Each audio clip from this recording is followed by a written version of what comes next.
एक farmer ASD थे, उनको एक भयानक बीमारी लगी और उस बीमारी के इलाज में उनको गौमूत्र दिया गया और उसके बाद वो ठीक हुए। और ये मैं एक तथ्य संबंधित बात कर रही हूँ और खास तौर पे जब फारूक जी ताली बजाते हैं तो बहुत अच्छा लगता है, क्योंकि बीमारी जो है दवाई होती है जी। और इन्हीं से संबंधित मेरा प्रश्न है कि जो प्राचीन विज्ञान था वो कहीं ना कहीं लुप्त हुआ।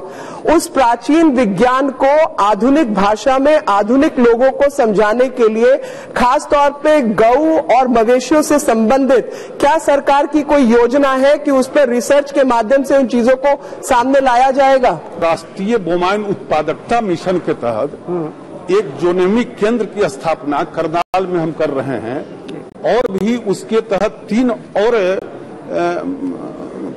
तत्व हैं जिसके आधार पर नई टेक्नोलॉजी का इस्तेमाल करने पर विशेष सरकार का जोर रहेगा। Second supplementary you don't have. अध्यक्ष जी, इसी प्रकार विज्ञान से संबंधित मैं दूसरा प्रश्न पूछना चाहती हूं कि इसी पे जो मिट्टी है उसमें उर्वरकता कम हो रही है और उर्वरकता कम होने के कारण वो धूल बनकर लोगों के फेफड़े खराब कर रही है।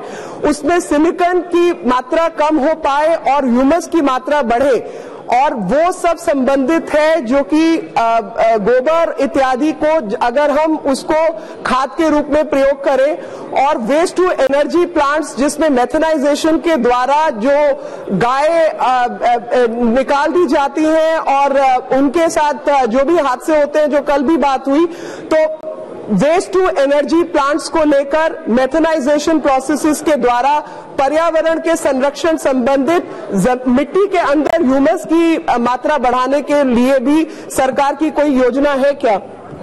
महोदया, ये सरकार सॉइल, वाटर, पर्यावरण पर कितना ध्यान दे रही है इससे पूरा देश परिचित है, लेकिन जो मूल सवाल है वो है इनका कि दिल्ली दूध योजना के अंतर्गत बेची जाने वाली घी, दही, मक्खन, दूध की गुणवत्ता में गिरावट के संबंध में सरकार को कोई शिकायत प्राप्त हुई है क्या? मूल सवाल ये है। ये आपकी कुशलता है, सदस्य चाहे जो पूछे आप उत्तर दे रहे हो।